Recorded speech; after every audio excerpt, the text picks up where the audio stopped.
If you want to find and manage display settings on the Samsung Galaxy A57, it is pretty straightforward. All you have to do is you need to open settings. Next, in settings, we can proceed to display settings here in this place. And there we go, now we have found the display settings, and you can manage them quite easily. Over here at the top, we can choose between the light and dark mode, and we can also adjust the brightness of the screen, and also we can enable or disable automatic screen brightness. Here we can also find motion smoothness, so we can decide if you want to use up to 120 Hz of a refresh rate, or if you want to use 60 Hz instead.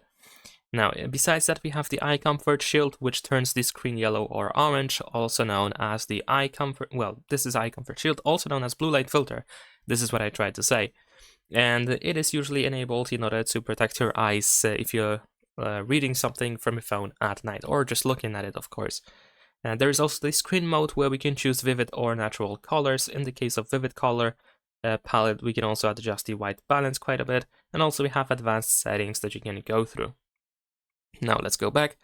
In here we can change the font style and the size as well. We can make the font thicker, at least in some cases this option is available. Here at the bottom we have the slider that allows us to adjust the size of the text. We have the screen zoom, so we can make everything bigger or everything smaller. In here, this includes the text as well. We have the camera cutout option, so you can hide the camera cutout or show the camera cutout for specific apps. Then we have the screen timeout, so you can decide after what time of inactivity the phone should put the display to sleep. We have the keep screen on while viewing. So if you're just looking at this screen all the time, even if you exceed this time over here that is selected in this setting, then the phone will still keep the display on. We have the easy mode, so you can easily activate the easy modes in order to make everything bigger on the screen, so it's to improve the readability and the I guess the accessibility as well. And here we have the edge panels option, so we can easily toggle the sidebar that by default is activated, or we can reveal it from the right side of the phone over here. Of course, if you go to edge panels, you can customize it a little bit as well. Then we have the navigation bar, where you can choose between the swipe gestures or buttons. You can decide how you want to navigate on your phone.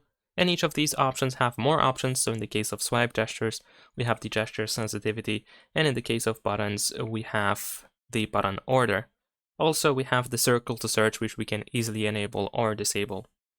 There are a couple of touch settings, such as the accidental touch protection and the touch sensitivity, which is especially useful if you apply a screen protector on the screen. There is also the show charging information, which displays the battery level and estimated time until full when AOD is off or just not shown. And we also have screensaver settings. And that is pretty much it in terms of the display settings.